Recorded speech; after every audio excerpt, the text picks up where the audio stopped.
Hi అండి. 3 నిమిషాల్లో దోసల్లోకి నుంచుకోవడానికి చట్నీ చేద్దామండి. వచ్చేయండి. మరి సన్నగా తరుక్కున్న ఒక 2 ఉల్లిపాయలు, అలాగే 2, 3 పచ్చిమిర్చి సన్నగా కోసుకోవాలండి. దాంట్లో ఒక 3 స్పూన్ల మాగాయ పచ్చడి, 3 స్పూన్ల పెరుగు వేసుకొని బాగా మిక్స్ చేసుకోవాలండి. సాల్ట్ అయితే మనం వేయక్కర్లేదు, ఆల్రెడీ పచ్చడిలో సాల్ట్ ఉంటుంది కాబట్టి. అలాగే కొత్తిమీర కూడా వేసుకొని బాగా మిక్స్ చేసుకోండి. అంతేనండి, ఈ పచ్చడి రెడీ.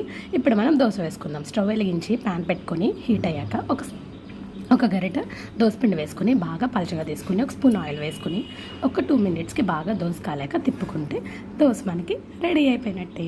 ఇది దోశల్లోకి, ఇడ్లీలోకి, ఈవెన్ రైస్లో కూడా మాగాయ పెరుగు పచ్చడి సూపర్ ఉంటుందండి. మనం ఎవరైనా వచ్చినప్పుడు కంగారుగా ఇది ఒక ఐటెం కింద అయిపోతుంది.